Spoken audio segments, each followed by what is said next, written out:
On va parler de l'Espagne puisqu'on aime beaucoup l'actualité internationale, une actualité internationale qui n'est pas très très éloignée géographiquement, en l'occurrence, surtout quand on est dans le sud-ouest de la France, comme moi. L'Espagne où se jouent donc des élections pour savoir qui aura le plus de sièges au Parlement, si le PSOE, le centre-gauche espagnol, et le PP, le Parti Popular, semblent arriver deuxième et premier respectivement. Le PP a beaucoup progressé par rapport aux dernières élections. L'objectif, là, l'enjeu, il est autour de la troisième place. Qui c'est qui va faire basculer à gauche ou à droite le Parlement par le biais des alliances? Est-ce que ça sera les radicaux de gauche avec Sumar qui succède à Podemos, ou les nostalgiques de Franco pour la troisième place? Je ne sais pas comment ça se passe en termes de droits d'auteur. On a un sujet de la RTS dont on mettra très peu d'images, mais dont on va au moins écouter le son, qui nous fait plutôt un bon récapitulatif, contrairement aux médias français. À une semaine des élections législatives espagnoles, le climat de la campagne est extrêmement tendu. Après 5 ans à la tête du pays, le socialiste Pedro Sánchez est donné perdant face au candidat du Parti populaire Alberto Núñez Feijóo. Pedro Sánchez paye notamment le prix de ses alliances avec les partis indépendantistes, Marie Bolinches et Romain Ripoto. Qui sont, il semblerait d'ailleurs, après les projections, c'est eux les vrais troisième hommes de l'élection en soi, et femmes de l'élection. À gauche, le socialiste Pedro Sánchez. À droite, le conservateur Alberto Núñez Ils ont mis les deux parler en même temps, c'est inaudible. Feijóo. Difficile de faire plus différent que ces deux-là. En 5 ans à la tête du gouvernement espagnol, Pedro Sánchez est un survivant. Il a été là pour les Espagnols dans les moments les plus difficiles, comme la pandémie ou la guerre en Ukraine. Le bilan économique, en tout cas, de son mandat est plutôt bon, même s'il n'est pas constitué que par ses décisions à lui. Aujourd'hui, le socialiste défend son bilan économique et je vous renvoie au précédent sujet. Durant ces 5 dernières années, nous nous sommes battus pour augmenter le salaire minimum de 47%. Il y a aussi déjà des régions d'Espagne, on le verra, qui expérimentent la semaine de 32 heures. Donc ils ont fait des trucs basés, hein. C'est augmenter les salaires, réduire le temps de travail. Enfin, c'est des trucs, on rêverait de les faire en France, en soi. Parlant parfaitement anglais, ce qui est rare pour un politique espagnol, Pedro Sánchez a fait exister l'Espagne à l'international. Mais en Espagne, justement, la personnalité du président... Alors ça suffit pas, hein. Nous aussi on a un président qui parle parfaitement anglais et c'est une catastrophe à l'international, partout où il va. D'ailleurs, petit update, puisqu'on avait parlé de l'Inde, ils ont vendu 26 rafales, du coup, à l'Inde. C'était ça l'objectif, hein. Bref. Président crisp. J'ai connu Franco, Adolfo Suárez et tous les autres. Mais celui-là, je vous le dis, c'est le pire président qu'on ait eu. Il est arrogant et il veut le pouvoir à tout prix. Alors arrogant, il veut le pouvoir. Enfin, c'est plus la personne qui passe pas que son bilan. C'est triste aussi de voir à quel point on regarde plus que les propositions et le bilan pour le cas d'un président, enfin d'un premier ministre sortant, que véritablement, voilà, on regarde surtout est-ce que il a les épaules, est-ce qu'il m'inspire confiance. Ça me rappelle beaucoup les gens qui disent ah Mélenchon il me fait peur. Oui, mais les propositions de l'avenir en commun, j'en ai rien à faire. Il a crié la République c'est moi une fois, du coup je voterai pas pour lui. À droite, Alberto Núñez Feijóo joue sur cette image d'un... Ouais. Ça, pour moi, c'est vraiment des gens, tu vois, en fait, ils essayent, ils n'appliquent pas leur idée politique, hein, pour moi. Ils cherchent d'autres prétextes un peu nuls pour justifier le fait que. Oui, en c'est fait, des gens qui, de toute façon, ne voulaient pas lui, voter pour lui, et ça leur sert d'excuse un petit peu, du coup. Ouais, oui. Oui, c'est ça. Aussi. Enfin, pour moi, il y a de ça, quoi. Enfin, en fait, c'est des gens, je sais pas, pour moi, c'est. Après, je sais pas qui est ce gars, mais pour moi, ça se trouve, c'est un mec de droite, ultra-conservateur, qui a pas aimé sa loi sur les meufs, qui assume pas de dire que ça le dérange pas, qu'il n'y ait pas de loi sur le viol en Espagne, et qui, du coup, cherche ça comme prétexte. Et comme par hasard, il trouve. Enfin, c'est surtout qu'il y a eu un truc un peu contre-productif arrogant. en l'occurrence. Ouais, il y a une loi sur le consentement qui a fait libérer plutôt des agresseurs sexuels. Enfin, bref. Alberto Núñez Feijóo joue sur cette image d'un Pedro Sánchez prêt à toutes les compromissions, notamment avec les indépendantistes basques et catalans. C'est beaucoup là-dessus qu'ils essayent de... En fait, et c'est beaucoup ce qui fait peur de la gauche espagnole aux normies, c'est ils veulent diviser l'Espagne. Bon, après, c'est quel statut d'autonomie pour les différentes provinces, etc. Bon, ça, c'est des choses qui peuvent sembler des considérations un petit peu compliquées pour nous en France, où le modèle n'est pas du tout le même. Et effectivement, l'unification de l'Espagne, c'est ça qui fait toujours peur. C'est comme quand il y a eu la sortie, quand il y a eu le Brexit, alors c'est quel état? C'est l'Irlande du Nord ou un truc comme ça qui est pas sorti de l'Union européenne. Et du coup, tu te dis, est-ce que, tu vois là, des siècles de guerre pour unifier les îles britanniques, et est-ce qu'en fait, au final, du coup, ça n'a pas été annulé par le Brexit qui n'a pas été fait en totalité. Donc, c'est des considérations qui sont compliquées aussi à comprendre pour nous. Là où on n'a pas eu des guerres d'unification en France, enfin, il y a eu plein de trucs, il y a eu plein de jacqueries, il y a eu l'Aquitaine qui était dominée par les Anglais, il y avait en Bourgogne le comte de Bourgogne ou le duc de Bourgogne qui était ultra puissant et qui menaçait le reste du royaume. Mais c'était pas la même histoire non plus que les différents royaumes espagnols. Moura? Oui, surtout que ça date d'il y a plus longtemps, cette histoire-là. Et puis, il y a la République française qui a été ultra jacobine et qui a pas mal atténué tous ces conflits. Mais en Espagne, ouais, c'est un truc qu'on a du mal à apprendre. Et pour revenir sur l'Angleterre, Salut Noirland. il y a eu l'Irlande du Nord et l'Écosse qui ont largement voté contre le Brexit. Et on en a à déjà l'époque. parlé, Melon. C'est notamment ça. Et l'Écosse, c'est encore plus dégueulasse parce que quand il y a eu le Brexit, 2 ans auparavant, ils avaient fait un référendum sur l'indépendance. On leur avait dit ne votez surtout pas pour le Brexit, sinon vous serez plus dans l'Union européenne. Enfin, ne votez pas pour l'indépendance de l'Écosse, sinon vous ne serez plus dans l'Union européenne. Et 2 ans plus tard, il y a eu le Brexit. Voilà. C'est ça qui a merdé. Et c'est un peu et la Catalogne, ce qui fait flipper parfois les Espagnols, c'est que l'Union européenne a dit que même si la Catalogne venait à être indépendante, elle resterait dans l'UE. Donc ça leur donne une raison de plus de prendre du zèle et de dire bah pourquoi pas devenir indépendant. Tu vois. Donc la Catalogne a vraiment les moyens d'être un pays indépendant. D'accord. Et alors, Non, non, c'est- je sais plus c'est quelle partie, mais c'est l'Irlande, c'est pas l'Écosse. Hein. Si c'est l'Irlande du Nord ou pas qui a refusé le Brexit, du coup. L'Écosse N'hésitez pas à me aussi, l'Écosse, ils ont voté à 55% contre le Brexit. D'accord. Du coup, il y a plusieurs pays du Royaume-Uni qui sont encore dans l'Union européenne. J'ai pas compris. Pour moi, il y avait un seul Non, pays ils qui sont n'y plus était dans pas. l'Union européenne. Lesquels? Non, ils sont plus dans l'Union européenne. Bah D'accord. tous, Mais... Non, tous. Et c'est juste, en fait, ils avaient négocié non, mais on en va fait, vérifier. que Donc c'est qu'adore bien Manuel Valls, l'Irlande d'ailleurs, du il a Nord, arrêté. 55,8% des suffrages exprimés.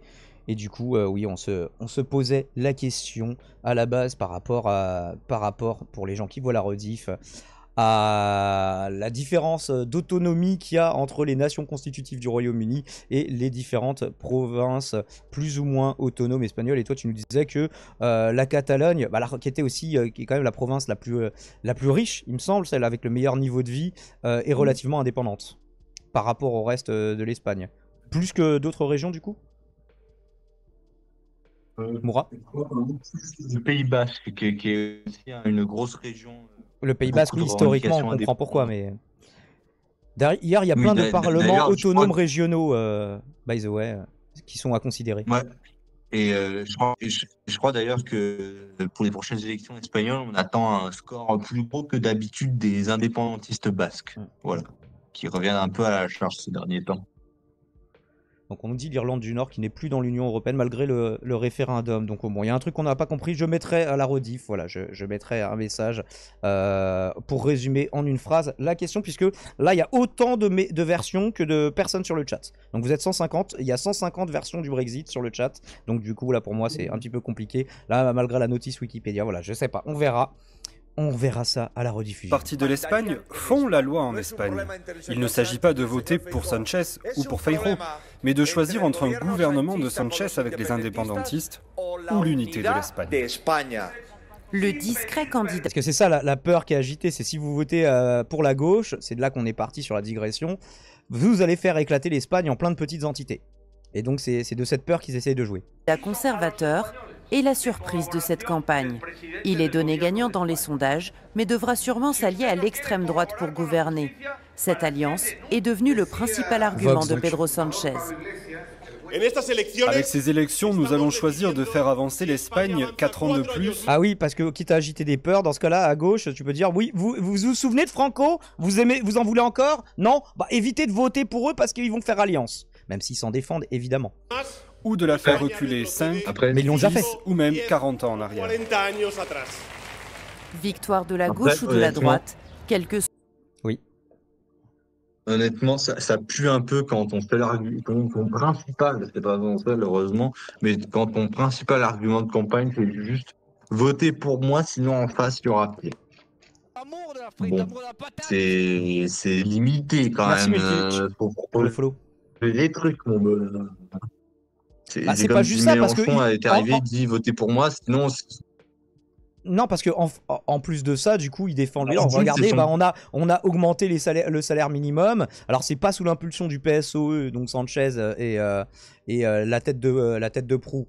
C'est plus justement sous l'impulsion des membres de Soumar actuellement que la semaine des 32 heures. Tu vois. Donc, il y a des choses qui ont été faites, en tout cas, qui ont été permises. Oui. Le mec attribue des trucs alors que ça vient de Podemos. Hein. C'est quand même un peu. Il est couillu quand même. Et donc, quand ça vient pas de Podemos, mon seul argument, c'est de dire votez pour moi. Sinon, c'est l'extrême droite. Ils disent dans leur reportage. Attention, parce que quand on dit Podemos, faut pas aller trop vite parce que justement, la grosse différence entre Podemos et Soumar, c'était la participation. Soumar, oui. Avec, tu vois, Soumar, ils sont en mode non, nous on veut pas donner nos billes au PSOE et on veut pas se faire récupérer par le PSOE, etc. Tu vois. Et on veut des trucs très différents. Alors que Podemos, c'était, bah, il y avait quand même un gouvernement de coalition. Moi, j'ai une petite réaction. La peur, c'est d'avoir un gouvernement de coalition avec Ferrou qui se met avec Vox. Aska. Ouais, donc effectivement, là, comme d'hab, il y a une alliance potentielle extrême droite qui se profile. Après, là, je pense qu'il y a une donnée qu'on oublie parce que forcément, les médias nationaux et internationaux font exprès qu'on l'oublie. Mais là, ce qu'on est en train de vivre actuellement cet été, ça va rebattre forcément les cartes des élections à venir. Parce que là, les gens, pour ceux qui n'étaient pas encore tout à fait convaincus du changement climatique, là, en Espagne, ils sont littéralement en train de cramer. Donc, on en a parlé tout à l'heure et la suite de l'article, d'ailleurs, il y avait un autre article de Libération du 17 juillet qui parlait de la situation spécifique de l'Espagne. Et effectivement, autant pour Podemos, c'était pas ultra prégnant, autant pour Soumar, c'est quelque chose qu'ils mettent en avant. Milkevich qui nous dit bonsoir, très intéressant comme contenu, merci. J'avais juste une question, la presse et Radio Libre est politisée ou sans étiquette? Oh, on fait pas semblant d'être neutre et apolitique ici. Donc, non, moi je suis de centre-gauche ultra modéré. Voilà, tu verras. C'est ma nouvelle présentation. Aska, là où je trouve un peu d'élu, c'est que, désolé, mais malheureusement, on a beau être dans un moment où tout crame, je n'ai pas l'impression, vu les sondages, vu les élections qu'on a dans les différents pays européens, que le réchauffement climatique a vraiment un impact soit prégnant sur le vote. L'Italie, ils ont déjà bien connu ils ont des sécheresses et des inondations. Oui, Fratelli d'Italia, je crois pas qu'il y avait un programme écologiste ultra fouillé, tu vois. Oui. Et le reste de la coalition de droite a fait 44%. Et en face, t'avais qui? T'avais Enrico Letta, quoi. Donc, et en France, c'est pareil. Donc, malheureusement, c'est un truc. Je sais Letta, il est pas juste président de la République italienne. D'entendre ça. Mattarella, mais Mattarella, on s'en fout. Ah non, je croyais que c'était Letta qui était président de la République. Enrico Letta, il a déjà été président du Conseil, oui, mais on va pas parler de cette merde. Pour te dire, il était au quand il a relancé un mouvement pour 2027. C'est-à-dire la teneur du mec. C'est vrai, t'es de centre-gauche, Jaimon, t'as quoi comme idée de droite? Bah, le salaire à vie, c'est de centre-gauche, parce qu'on reste propriétaire quand même de ses biens d'usage. Donc c'est de centre-gauche. Si. Arrête, ne fais pas de... Bref, on va pas digresser sur l'Italie, les gens, on l'a déjà fait sur d'autres pays, même si voilà, c'est la page internationale. Pensez aux gens qui regarderont la rediff, s'il vous plaît. Moi, je pense que c'est une nouvelle donnée, moi. Alors, je disais, juste pour répondre à ce que me disait Moura, pour moi, je pense que c'est une nouvelle donnée. Pour moi, on peut pas analyser les trucs précédents à ça. Là, on est sur des chiffres qui sont en train de dépasser ceux de 2003, qui n'avaient pas été atteints depuis 2003. 2003, je rappelle, c'était 70 000 morts en Europe. Et là, on est en train d'exploser ces chiffres-là. Donc, je compare ce qui est comparable. Donc, on verra à la fin de l'été, combien de personnes auront perdu des vieux dans leur famille avec la vague de chaleur. Et si ça impactera ou pas. Mais pour moi, tu peux pas analyser. Et c'est vrai qu'on se souvient. C'est vrai que suite à ça, en 2007, c'était le parti écologiste qui avait gagné la présidentielle. Ouais, on se souvient. Ouais. Non, pas les présidentielles, mais c'est à partir de là aussi. Oui. Non, mais les élections européennes qui avaient suivi avaient vu justement une poussée inédite des Verts au niveau de l'élection européenne qui sont devenus à ce moment-là leur élection. Suite à ça, pour moi, ça a toujours été leur élection un peu, non? Non, LV à un moment donné, ils n'existaient pas. Hein. LV, c'est pas un parti qui a 30 ans. Et 9. Non, mais attends, j'ai checké. C'était l'écologie plurielle. Ça me Bref. paraît quand même très bizarre. Toi, tu penses que du coup, Gros, l'argument climatique va jouer à gauche et Les- va favoriser le vote sous-marin. En gros, est-ce qu'on peut résumer cette intervention là-dessus? S'il vous plaît, pensez à la longueur de la rediff, je vous en supplie. Oui, c'est ça. Part sur du principe que les sondages dictent l'élection, Oui, pardon. c'est encore et toujours se faire avoir par les sondages qui disent toujours l'inverse quasiment de ce qui se passe, à peu de choses près. Genre nos partis sont... Mec, nos partis à chaque fois, ils font 5 points de moins, 6 C'est une points de moins, 8 prophétie points de moins dans les autoréalisatrice de sondages. la dire que c'est l'inverse de la vérité, je sais pas, hein. Mais bon. on sera Non, pas mais d'accord tu vois forcément ce que sur je veux dire, quoi. À chaque fois, dans toutes les élections, on a... Moura, l'élection présidentielle, toutes les élections, à chaque fois, les partis de merde, ils sont surcotés, les partis basés sont sous-cotés exprès pour que les gens, ça les je suis d'accord. qu'ils aillent pas voter. Bon, bah voilà, c'est tout ce que je dis sur les sondages.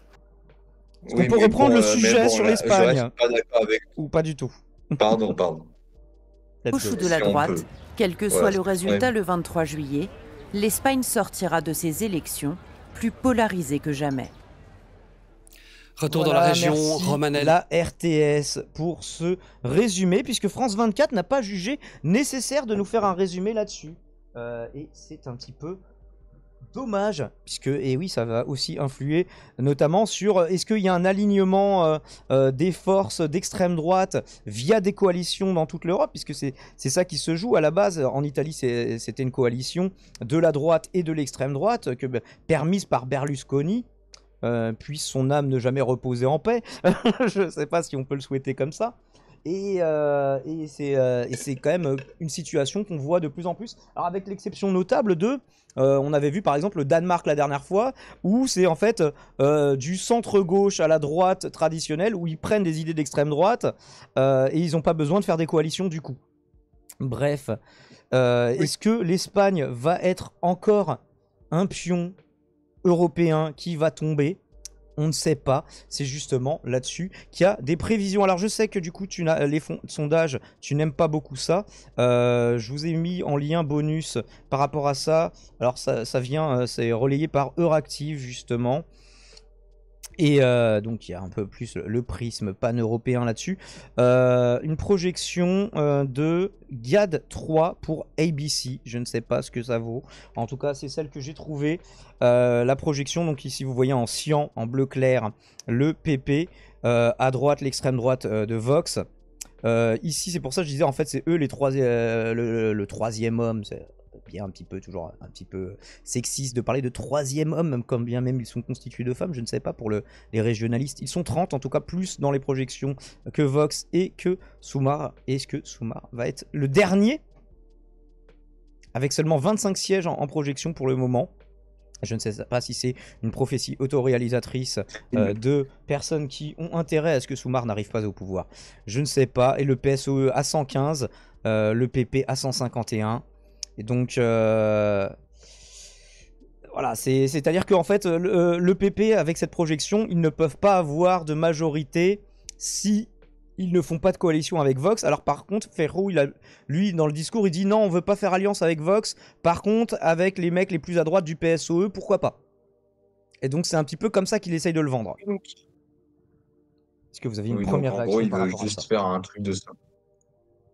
Il veut juste faire un truc de centriste tel qu'on le connaît dans plein de pays d'Europe, où t'as les mecs de centre-droite, centre-gauche qui gouvernent ensemble pour faire la même chose, quoi. Super. Bah oui, Et, alors après, Sumar, l'alternative, si c'est le PP qui est en premier avec Vox plus balèze que Sumar, ce sera la seule autre alternative. Encore une fois, je reviens sur ma critique envers le PSOE, c'est si ton argument principal, c'est si vous votez pour moi, il y a pire. Désolé, mais ce n'est pas ça fait pas rêver. Qu'on va progresser politiquement. Oui, non, mais ça c'est comme ça qu'ils le présentent au PP. Donc, de toute façon, le PP, faire rêver, c'est pas trop leur truc. Mais Sumar, j'ai l'impression que c'est un peu la tentative de la dernière chance, Sumar, pour sauver les meubles de la gauche radicale en Espagne, qui s'est totalement effondré dans son alliance avec le PP, est ridiculisé avec les scandales à répétition de Pablo Iglesias, l'ancien leader de Podemos. Oui, il y avait sa fille, Faudrait d'ailleurs tout ça, tout analyser ça. plus. Bon, il s'est retiré, Faudrait analyser ceci dit, plus en Iglesias, détail. Oui, oui, il faudrait analyser d'ailleurs en détail pourquoi Podemos s'est effondré autant. Parce qu'il y a leur alliance avec le PSOE qui les a pas mal Il y a décrédibilisés ça, auprès d'une grande base de leur électorat. il y a Et la loi sur il le doit y avoir d'autres consentement trucs. qui partait d'une bonne volonté, mais qui a produit dans les faits parfois l'inverse de l'intention qui était visée de base, puisqu'on le disait tout à l'heure. Du coup, il y a des agresseurs sexuels qui ont été libérés 2 ans plus tôt que ce qu'ils auraient dû être libérés avant la promulgation de la loi, qui marchait rétroactivement. Je vous renvoie aux précédentes émissions où on en parlait. Et donc aujourd'hui, Là, je on sais a pas un... si- Oui. Je disais, Mourad. ça, je suis pas sûr que ça ait tant d'impact que ça. Enfin, moi, je l'ai Bah, en jamais. fait, En politique, j'ai jamais la. c'est ce qui a pu décevoir des gens à gauche, en tout cas, justement. Ouais, mais il doit Parce y que les avoir gens, d'autres trucs. les parce gens que qui tu passes- soutiennent toujours dans le doute les agresseurs sexuels, bon, eux, ils sont contents de les voir libérés plus tôt. Ou alors, Oui, en fait, mais ça a fait que du des coup, moi, mécontents. j'ai l'impression. Ça a fait que des mécontents. C'est-à-dire que les droitos, ils ont dit on est contre la loi parce que le principe c'est de plus punir les agresseurs sexuels. Et les gens de gauche qui disent on est contre parce que, en fait, en pratique, ça donne l'inverse. Donc, Oui, je pense qu'il y a de ça. Non, mais surtout, moi, je pense, moi, je crois jamais remarqué qu'en politique, c'est vraiment une loi ou un truc qui fait vraiment changer la donne. C'est tout un mouvement hum, qui a lieu. Et il y a eu un mouvement en défaveur de Podemos ces dernières années et que j'arrive pas entièrement à expliquer. bah, C'est c'est pas tout en ça. alignant les C'est différents cette loi, la scandales de. participation avec le PSOE, la personnalité d'Iglesias voilà, qui a été remise en question avec, avec les quelques affaires dont il fait l'objet. Enfin, je crois qu'il n'y avait rien d'ultra scandaleux, mais bon, il y avait genre une villa qui valait super cher, un truc comme ça, quoi. Bah, je crois si il y avait eu d'autres. Non, mais surtout, il y avait d'autres trucs. En mode, il s'était payé des trucs de luxe avec son argent de député, alors que quand il Alors que normalement, n'était dans pas Podemos, ils élu, devaient il reverser une partie critiquait de un leur salaire, ministre pour avoir fait etc. exactement la Enfin, même chose. Ouais. Oui, ils étaient bref. censés faire ça de façon plus Bref. éthique. Bref, on a un Non, article mais de en vrai, Ludovic Lamant. ça serait intéressant à analyser en détail. Bah, peut-être que l'article de Ludovic Lamant qu'on va finir par lire nous analysera ça dans le détail. Et avec un point de départ à Villaverde, pas très loin de Madrid. Je crois que c'est pas un quartier, c'est un endroit à part. On peut commencer par regarder où c'est d'ailleurs. Sur Google Maps, potentiellement. Et non, ça me le met à côté de Bordeaux. Donc on s'en fout complètement. Et on regardera ça plus tard. Mais je crois qu'il le précise un petit peu plus loin. C'est l'une des bizarreries de cette campagne éclair. Dans la touffeur, la chaleur étouffante de juillet, certains meetings se déroulent très tôt pour éviter les coups de chaud. Yolanda Diaz, qui sera au centre de cet article, a donné rendez-vous dès midi ce dimanche dans une localité populaire et métissée du sud de Madrid, Villaverde, dans une vaste nef industrielle où l'on construisait autrefois des ascenseurs. La candidate de la coalition des gauches, Soumar Additionné, prévient en employant le « nosotras », nous, au féminin, des combats féministes. On n'a pas la même chose, nous, dans l'équivalent dans la langue française. Nous, c'est forcément nous, tu vois. Au masculin comme au féminin. Nous ne faisons pas de bruit, mais des propositions. Nous n'insultons pas, mais nous ne prenons pas les choses à la légère. Nous formulons des propositions. À moins d'une semaine des législatives du 23 juillet, on commentera le résultat. Ouais. La Galicienne de 52 ans défend ses mesures phares. La réduction du temps de travail, la semaine à 32 heures, sans baisse de salaire, déjà expérimentée par certains de ses alliés régionaux. Un vaste programme de construction et de réhabilitation de logements ou encore le droit à un héritage universel de 20 000 euros pour n'importe quel Espagnol passé ses 18 ans, financé par un impôt sur les grandes fortunes. Mesure inspirée, dit-on dans son équipe, des travaux du français Thomas Piketty. Et alors, mais je t'entendais maugrer, Moura. On aimerait avoir quand même des mesures comme ça. C'est pas la panacée. Je préfère le salaire à vie qu'un héritage universel. Mais c'est quand même bien, non? Oui, oui, bien sûr. Non, mais c'est juste les trucs des 32 heures. Ça m'a fait tiquer parce que je me suis rendu compte que même ça, c'était pas du fait du PSOE. Donc en fait, le PSOE, ils ont rien fait. Et les seuls trucs de gauche qui sont passés, c'était pas de leur fait. Et c'est eux, ils se le réattribuent pendant la campagne. C'est quand même oui, mais dingue. La coalition avec le PSOE a rendu ça possible, du coup. Oui, mais le PSOE, ils ont rien fait dans la coalition, en fait. Ils ont fait quoi à part des beaux discours sur la guerre en Ukraine. Ça, c'est un petit peu comme les gaullistes qui ont récupéré la sécurité sociale et la retraite dont ils n'ont pas voulu et que les communistes ont fait. C'est ça. Toujours, aussi, évidemment. Piketty est beaucoup plus radical que ça. Lui, il voulait un héritage de 100 000 euros que tu touches dès 18 ans. Voilà. Oui, c'est une mesure inspirée, c'est pas une transcription littérale. Aux sceptiques qui doutent du réalisme de ses promesses, elle répond en déroulant son bilan au ministère du Travail depuis 2020. Une hausse du salaire minimum de 47%. Ah oui, c'est pas juste on suit la moyenne de l'inflation, mais en fait l'inflation il vous touche plus parce que c'est l'inflation sur l'alimentaire qui n'est pas à 6% mais à 16%, mais par contre on va pas vous l'indexer sur l'alimentaire. Bref, eux c'est 47%. Qui dit mieux? Contre l'avis, insiste-t-elle, des socialistes. Une loi pour les travailleurs et travailleuses des plateformes du numérique, considérée comme une référence en Europe. Oui, alors ils ont tout un autre article qui est très intéressant à lire, que je vous invite à lire, sur comment ils ont légiféré ou tenté de légiférer, et réussi souvent dans beaucoup de cas, sur les livraisons de repas à domicile, là, les Uber Eats, etc. Notamment en les reconnaissant de base comme présumés salariés. Je vous invite à lire l'article in extenso qui est intéressant. Considéré donc comme une référence en Europe, ou encore une réforme du loi du marché pour contrer la précarité galopante. Alors je ne sais pas qui le considère comme une référence en Europe, sûrement que les macronistes pas trop, tu vois. Et les droitos, je ne sais pas non plus ce qu'ils en pensent, mais ils aiment bien se faire livrer. Voilà, c'est les seuls moments où ils veulent bien voir des gens qui viennent du sud de la Méditerranée, c'est pour leur livrer à bouffer, quoi. Mais en gros, pardon. Alors, moi j'ai un avis là-dessus. Je pense que c'est bien le présumé salarié, mais pour moi, il faudrait créer un statut qui combine les avantages de l'auto-entrepreneuriat et les avantages du salariat, tu vois. C'est vers ça qu'on devrait Une tendre. flexi-sécurité, Les en faire somme. revenir. Bah, la vraie flexi-sécurité. Hein. En fait, ça veut dire la précarisation, souvent là. C'est pour ça que c'est devenu une blague, la flexi-sécurité. Mais... Oui, c'est ça, mais en fait, c'est un élément de langage, tu vois. Mais en soi, la logique derrière cet élément de langage, je dis oui, tu vois.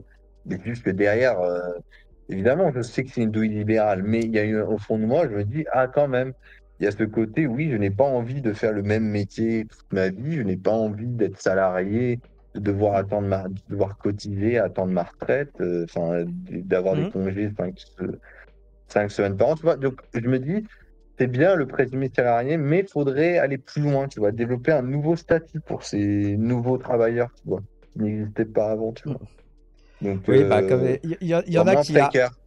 Ouais, il y en a qui arrivent à... Moi, je connais des gens justement qui sont en intérim, mais alors eux, ils sont en intérim dans un truc où il y a plein de secteurs de l'intérim où tu te fais très facilement exploiter, ou justement où on va te vendre un petit peu la perspective d'un CDI parce que justement tu ne veux pas rester intérimaire. Mais j'en connais aussi qui, dès qu'ils cherchent du travail, ils ont juste à claquer des doigts. Bon, c'est des mecs assez spécialisés dans le bâtiment qui prennent 3000 balles par mois, tu vois, et quand ils ont envie de prendre 2 mois de vacances, ils prennent 2 mois de vacances. Donc oui, le côté, la flexibilité, ça c'est cool, mais par contre, la sécurité...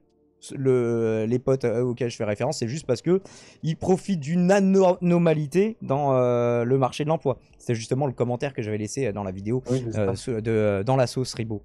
Je veux bien hériter de 100 000 subs à la naissance. Non, Lex Calvin, on a dit c'était à partir de quand tu auras 18 ans. Quand tu auras 18 ans, tu auras tes 20 000 subs. Mais par contre, oui, c'est juste 20 000 ils ont fait en Espagne. Bref. C'est la preuve, en tout cas, selon elle, que la gauche gouverne mieux que la droite. Bah, en tout cas, ils peuvent dire on a fait ça. Qu'est-ce qu'ils proposent les autres, à part revenir dessus? Bref.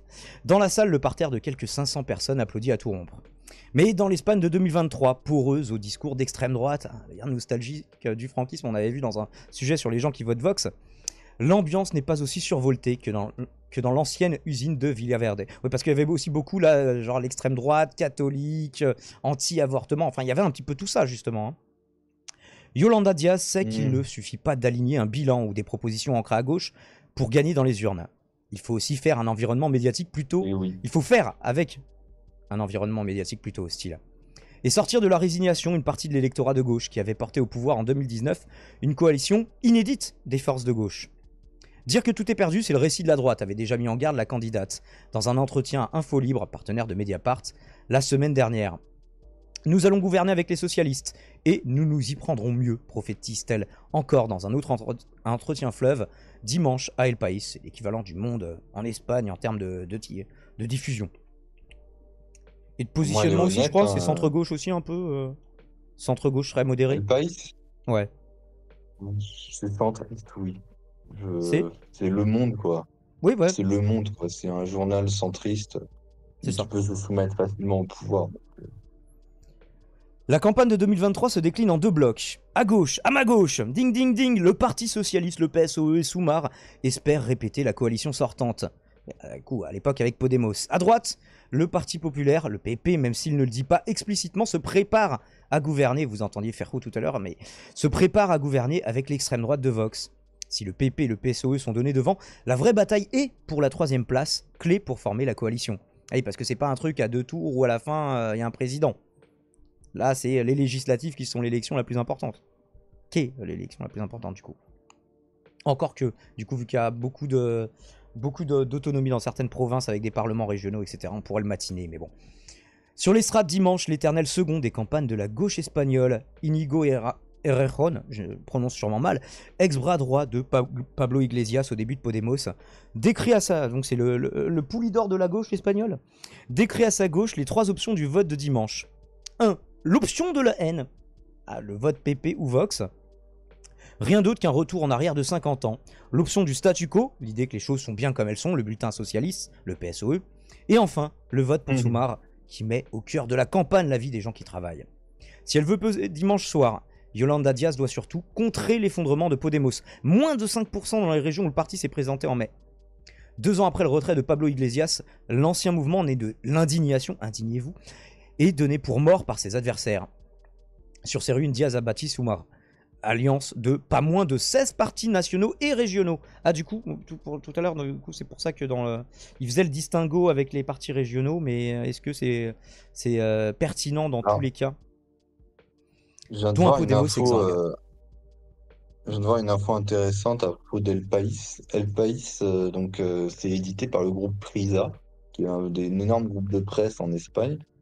Et le groupe Prisa, il y a presque 10% de ses actions qui sont détenues par Vincent Bolloré, à travers sa filiale Vivendi. Et oui, j'allais y venir justement. Donc, au final, c'est même plutôt droit, tu vois, El País. Bien à en tout cas, l'actionnariat le devient de plus en plus. Parce que il faut Bolloré, il a un combat civilisationnel d'extrême droite à mener, rappelons-le. Même pas négliger de ouf l'influence qu'a la France actuellement en Europe, parce qu'un chiffre là, qui est rappelé en ce moment à l'Assemblée nationale, c'est le fait que nos 500 familles en France sont passées de 10% du PIB à 45% du PIB en l'espace de 15 ans. Et ça implique du coup une force de frappe en termes de propagande qui a augmenté d'autant. Et qu'ils ont tout intérêt à ce qu'en Europe, ça se passe comme en France. Et donc, effectivement, les tentacules des bourgeois français s'étendent partout en Europe grâce à cet afflux en nouvel argent tout neuf. Les milliardaires français n'ont jamais été ni aussi nombreux, ni aussi riches qu'aujourd'hui. Merci pour eux de vous en inquiéter. Hein. À ma gauche, ça dit tout. Oui, j'ai prévenu, moi, Marie-Virginie, je dis aux gens, je suis de centre-gauche ultra-modéré. Donc, forcément, c'est à ma gauche, tu vois. Alors, je faisais le commentateur de boxe. Oui. Le président du groupe Prisa est un Français. C'est un Français qui dirige le plus gros groupe espagnol de presse. C'est le président du RC Lens, pour ceux qui suivent le... Bref. Et on aura l'occasion de reparler à un autre sujet dans cet article. Okay. C'est la coalition la plus large jamais construite à la gauche du PSOE depuis le retour de la démocratie au début des années 80, puisque Franco meurt en 77, il me semble. Le modèle de Yolanda Díaz est à chercher du côté de la Catalogne, dans les confluences davantage horizontales que Podemos. Ah, c'est peut-être le même problème que LFI du coup. Mise sur pied par l'ancienne maire de Barcelone, Ada Colau. Soumar veut incarner cette Espagne plurielle, attentive aux spécificités régionales, y compris linguistiques, comme aux droits des minorités. Juste, j'attendais la fin de la phrase et je te rends la parole, Moura. D'ailleurs, Ada Colau, elle est plus maire de Barcelone, je sais pas pourquoi. Mais Ada Colau, c'était l'ennemi numéro 1 de Manuel Valls. Hein. Déjà, il nous est sympathique. D'emblée, une personne que Manuel Valls n'aime pas, moi j'ai envie de bien l'aimer.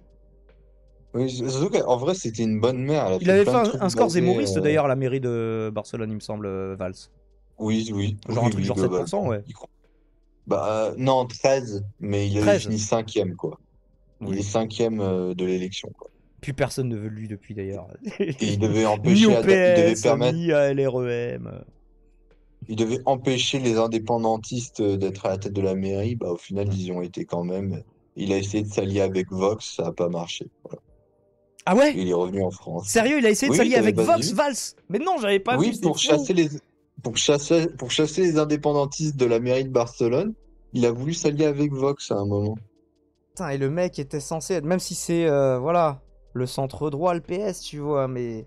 Ah, c'est sale, c'est sale. Bref, on est surpris. L'ancienne syndicaliste a ainsi pris comme porte-parole de la campagne l'eurodéputé écologiste Ernest Urtasun, un très proche d'Ada Colau. À ses côtés, on trouve des formations comme Mas País, ce parti plus modéré dans la forme, lancé par Íñigo Errejón, du coup, après son départ de Podemos, est devenu la première force de gauche à Madrid, tout de même. Ou encore Compromis, il y a un accent sur le i, mais je ne sais pas comment ça se prononce. Une coalition des gauches centrales dans la région de Valence. Ah, ça me plairait, ça. Sur la scène de Villaverde, dimanche, c'est aussi cela qu'il se joue. Inventer un autre style plus collectif, après l'hégémonie parfois brutale de Pablo Iglesias à la gauche de la gauche. Yolanda Díaz n'est pas dans la confrontation dure, elle incarne une autre manière de faire de la politique, plus souriante, mais aussi fidèle à ses origines. C'est une syndicaliste, parce qu'elle vient du Parti communiste aussi à la base. Elle vient des organisations habituées au débat dur, mais aussi au compromis qu'il faut assumer. Et du coup, étant au Parti communiste, je crois qu'elle n'a jamais appartenu à Podemos, même si elle a été désignée comme successrice par Iglesias quand lui il est parti. Mais elle a dit ouais non, faut que je réfléchisse frère, en gros. Et finalement elle a fait Soumar à la place. Donc c'est ce qu'avance Florent Marcellesi, coprésident du petit parti Écolo Verdes Eco, qui a intégré Soumar. Justement ça fait partie des 16 partis qui l'ont intégré. Quand Podemos était plutôt dans la performance, Yolanda Díaz veut faire avancer les politiques. Le bras de fer, pourquoi pas justement le compromis dans certains cas, mais compromis en restant quand même, je sais pas, c'est toujours le problème du compromis, qu'est-ce que tu concèdes? Dans son équipe, on trouve surtout avec qui. Oui. Surtout avec qui tu compromis, quoi. Bah le PSOE c'est mieux que Vox, bon, par exemple. Oui, non mais bien sûr, d'accord. Mais est-ce que ça vaut le coup, tu vois? Quand on voit à quel point ça a fait chuter. Ça dépend ce que tu arrives à obtenir. Là, ils ont avoir fait alliance avec le PSOE. Derrière, ils ont fait des trucs alors que contre l'avis du PSOE. Mais s'il n'y avait pas eu d'alliance, est-ce que ça aurait été possible aussi, tu vois? Mais du coup, ça n'a pas convaincu leur électorat qui les a délaissés. Et résultat, aujourd'hui, alors que Podemos a eux seuls arrivé à faire 22% à un moment. Je crois pas que ce soit sur le bilan économique. Hein. Ouais, bah et là. Justement, c'est ce qu'ils mettent en avant. C'est ce qu'on voyait. Là, il a l'air dans les sondages en s'alliant tous ensemble, ou bien au-delà de Podemos, ils n'arrivent pas à dépasser Vox. Donc bon, bah, c'est quelque chose visiblement. Qui n'arrive pas à dépasser Vox?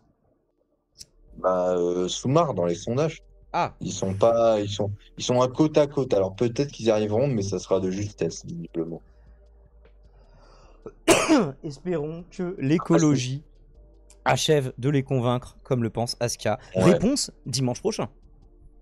Est-ce qu'on chauffe à le regarder en direct et tout? Ouais, mais je parle pas espagnol, donc pour suivre des trucs en direct, ça va être compliqué. Ah, il nous faudrait un correspondant sur place, quoi. Ouais, ou pas sur place, quelqu'un qui parle couramment. Parce que, par exemple, avec les présidentielles américaines, on le faisait avec Kali. Bah, lui, il parle mieux anglais que moi, mais bon, ça va, je parle quand même 10 000 fois mieux anglais que espagnol, sur le coup. Vu que je ne parle pas un mot d'espagnol. Il y a bien quelqu'un. Ça se trouve, il y a bien quelqu'un dans la commu qui sait parler espagnol, qui peut un peu me traduire. De toute façon, les résultats d'élection, ça peut facilement te lire, même quand tu connais pas trop la langue. Donc, je pense ça. Mais après, vas-y, ça serait cool. En tout cas, ça chauffe Caillou. On verra les gens. Dans son équipe, on trouve quelques figures rescapées de l'époque Podemos. Outre Errejón, Pablo Bustinduy à l'international ou encore Nacho Alvarez à l'économie. Mais d'autres font leur apparition. Yolanda Díaz a ainsi propulsé Carlos Martín Uriza, un économiste des commissions ouvrières, CCOO, l'un des 2 grands syndicats du pays, en 6e position à Madrid. Sur les questions de féminisme, elle a fait porte-parole Elisabeth Duval, que Mediapart avait déjà interviewé ici, une figure de l'activisme trans, qui s'était fendue d'une déclaration d'amour appuyée à Yolanda Díaz dans Vanity Fair l'an dernier, au risque de réactiver les brouilles avec le PSOE sur la priorité des batailles féministes. Oui, vos trucs féministes, on verra plus tard. En gros, souvent, c'est... Le centre-gauche un peu de droite, c'est ça. À 29 ans, Tesh Sidi est un de ces nouveaux visages de la campagne Soumar. Né dans un camp de réfugiés sahraouis en Algérie. Alors du coup, moi j'ai voulu googler Sahraoui parce qu'il y a un état en fait du Sahara occidental qui est contrôlé à 80% par le Maroc, mais qui a pas vraiment de... Enfin, ça a l'air d'être un dossier qui mériterait une émission à soi entière. Ah oui, oui, non, mais le Il y a un Sahara mur dans le occidental, là, par désert et tout. contre, Enfin, c'est assez fou. c'est aussi compliqué que les Kurdes, hein, voire plus. Ouais, Donc, moi j'ai juste effleuré le sujet, je me suis franchement, dit, ouais. c'est quoi cette dinguerie? Faudra Oui, qu'on en oui, parle un jour. et apparemment, ça a une grosse influence sur la politique du Maroc, au point que le Maroc Et va jusqu'à ça, corrompre des hommes politiques français et que l'union du pour Maghreb qu'ils le s'est jamais faite soutiennent. à cause de ça aussi. Enfin, il y a plein de répercussions. Genre, par exemple, en France, tu as eu le maire de Metz, François Grosdidier, qui a été corrompu par le roi du Maroc pour soutenir son combat contre le Sahara occidental. De dire à quel point ils vont loin pour lutter contre. Le maire de Metz. Bref. La puissance du maire de Metz, pardon. Je sais Ouais. pas, c'est sorti comme C'est ça. un peu le Balkany. C'est un peu le Balkany du Grand Le Balkany Est, de le maire l'Est. Metz, hein. Oui, oui, je sais, c'est ça. Je vous conseille de vous renseigner sur ce gars. Vous allez voir, il a trempé dans un nombre Grosdidier. d'affaires, mais. Ouais, François Il Grosdidier. mériterait son émission aussi, peut-être. Peut-être qu'on en parlera à l'occasion d'une Oh, émission. un sujet, puisque c'est pas non plus, Allez. mais. Ouais. Ok, du coup, alors on était parti sur Tesh Siddiq, du coup, qui vient de là-bas, né dans un camp de réfugiés, né dans un camp de réfugiés sahraouis en Algérie, du coup, à quelques centaines de kilomètres de là. Elle a été accueillie enfant en Espagne, dans la région de Valence, avant de devenir une spécialiste du traitement des datas dans le secteur financier. À l'intersection des politiques féministes et antiracistes, celle qui devrait devenir députée dimanche soir explique à Mediapart. Du coup, Tesh Siddiq. Je veux porter une politique de l'empathie, défendre de nouveaux droits, pour que les avancées sociales qui ont été obtenues ces dernières années ne soient pas conditionnées à la détention d'un passeport espagnol. Du coup, oui, que les gens qui sont sur le territoire puissent en profiter aussi. Comment répondre à l'apparente démobilisation d'électeurs et électrices de gauche, alors que l'extrême droite n'a jamais été si menaçante? Hey, Vox, ça a fait que monter globalement, je crois. Les gens n'ont pas le temps de se politiser. Ils sont dans des salles d'attente, dans les transports, tout le temps occupés. La prochaine révolution sera numérique, féministe, écologiste. Et ils sont à deux doigts de faire la NUPES, hein, là, sur le coup. Mais elle doit aussi profiter sur notre rapport au temps. Oui. Faire que les gens aient du temps pour ne rien faire, profiter, se politiser. Oui, Moura? Pour moi, c'est la NUPES, hein. Mais c'est la NUPES un peu de Wish. C'est la NUPES, mais qui est pas trop sûre. Ah non, parce qu'il n'y d'être a pas le au premier PS tour. dedans. Le PS, il est en dehors, du coup, de Soumar. C'est vrai, c'est vrai. À ce C'est niveau-là, ça la grosse pas encore la différence. NUPES. Mais sur l'alliance des idées, tu vois, si ouais, voilà, imaginons, tu vois, que avec un PS vraiment avec des je pense revendications sociales. Le gros échec de Podemos qu'ils ont acté quand ils sont entrés dans le gouvernement en 2019, c'est qu'ils n'ont jamais réussi à détruire le PSOE, comme a réussi à le faire Mélenchon avec le PS, tu vois. Oui, Ça, c'est un peu vrai. leur échec. C'est vrai que le PSO reste, bah là, ils sont dans les sondages donnés deuxième, alors que c'est quand la dernière fois que le PS était donné deuxième dans un sondage en France? Ça date. Bah après Hollande, plus jamais en fait. C'était toujours un parti qui fait rigoler voilà. en fait les gens, tu vois, mais... Bref. Du coup, ça c'était la position de Soumar en écho à la position de Tesh Siddiq en écho à la proposition de Soumar pour les 32 heures. Genre oui, les 32 heures, oui, bah oui, parce qu'en fait, sinon les gens se dépolitisent. C'est aussi ça, c'est peut-être... en fait, il y a des choses sur lesquelles tu as le bon sens, entre guillemets, de base, qui souvent, en fait, il y a des vérités qui sont contre-intuitives. Mais pour avoir le temps de te documenter là-dessus, bah justement, il faut du temps. Il faut qu'il te reste de l'énergie, parce que du temps, on va dire, oui, t'en as toujours, même après ta journée de 10 heures. Ouais, mais t'as pas forcément, tu vois, t'as envie du peu de temps libre qui te reste, en faire pas forcément quelque chose de productif, du coup. C'est l'un des problèmes. Sur le fond, Soumar se distingue aussi du Podemos des années 2010 sur un point clé, le virage écolo. Podemos n'a jamais construit sa vision stratégique sur l'écologie. Le mouvement indigné du 15M, parce que c'est né le 15 mai 2011, il me semble, portait d'abord sur la démocratie et les inégalités. La loi sur le changement climatique, adoptée par le gouvernement Sanchez en 2021, est très faible. Yolanda Díaz, elle, a totalement assimilé que l'écologie devait être un pilier du changement à venir. Et ça, je pense que ça fera plus plaisir à Aska. Relève Florent Marcellesi, toujours. Sur l'estrade dimanche, le meeting s'est ouvert par une première prise de parole d'Isa Serra, porte-parole de Podemos, qui a fait le strict minimum pour apporter son soutien à Soumar. Bah oui, mais vous pesez plus rien, les gars, donc en même temps, si vous voulez encore servir à quelque chose, c'est à ça qu'il faut servir. Mais il joue le jeu quand même, on va voir.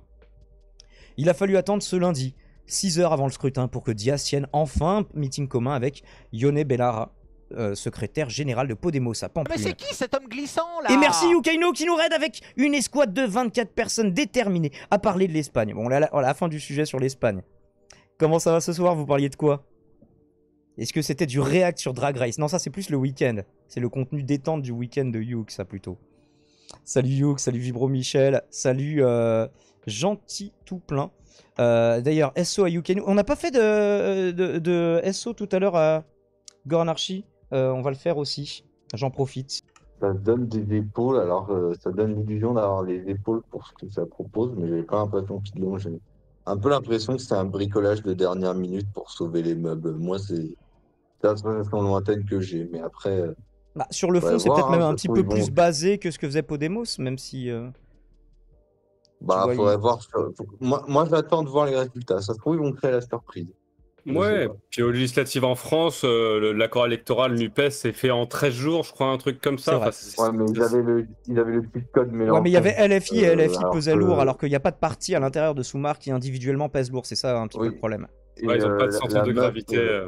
Bah, il y a des rescapés de Podemos, mais Podemos, il pèse moins de 5% maintenant. Donc c'est ça le truc aussi. Ouais. Attendez, juste on se fait le dernier paragraphe et ensuite on débriefe de ça ensemble. Il a fallu attendre ce lundi, 6 jours avant le scrutin, pour que Diaz, du coup de Podemos, tienne enfin un meeting commun. Non, Diaz qui est de Soumar avec Ione Belarra, donc de Podemos, à Pampelune. Ça, on l'a lu. Les négociations entre Soumar et Podemos pour établir la liste commune ont été dures en juin. Après, quel est le rapport de force maintenant de Podemos là-dedans? Ils ont plus intérêt à s'intégrer à Soumar maintenant que Podemos, ça ne pèse plus rien. Alors après, on va voir qu'ils veulent pas forcément tout le monde venant de Podemos. Notamment ça. Le veto posé par Diaz à la présence sur la liste du Congrès d'Irene Montero de Podemos, la ministre de l'Égalité, critiquée pour les effets pervers de la première mouture de sa loi sur le consentement. Je vous avais dit qu'à gauche c'était critiqué, vous ne me croyez pas. N'a rien arrangé. Le seul, du coup, à tel point qu'ils veulent la cancel. Bah c'est leur cadenas, non, c'est ça? Non, parce qu'elle a tapé personne. Mais elle a fait une loi qui, normalement, voilà, était censée punir plus sévèrement ou plus largement certains cas qui n'étaient pas considérés comme des agressions sexuelles avant, Solosi et Sunsi, ou je sais plus comment ça s'appelait. Et en fait, en pratique, il y a eu des agresseurs sexuels qui ont été libérés plus tôt que prévu. Bref, comme on l'expliquait tout à l'heure. Oui, voilà. Et c'est là-dessus qu'elle est sanctionnée. Ce que je disais, c'était pas... Je pense que ça a eu beaucoup d'impact chez les gens de gauche engagés et tout, évidemment.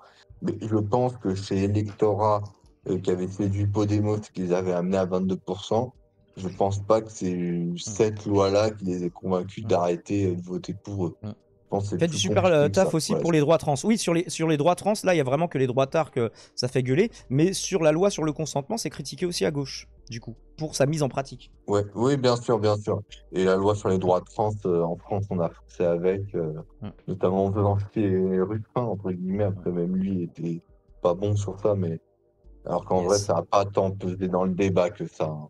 Contrairement à ce qu'on croit, les gens se sont un peu battus les couilles. Alors, le résumé, je sais pas s'il te plaira, Moura. Comment c'est résumé par Belarra.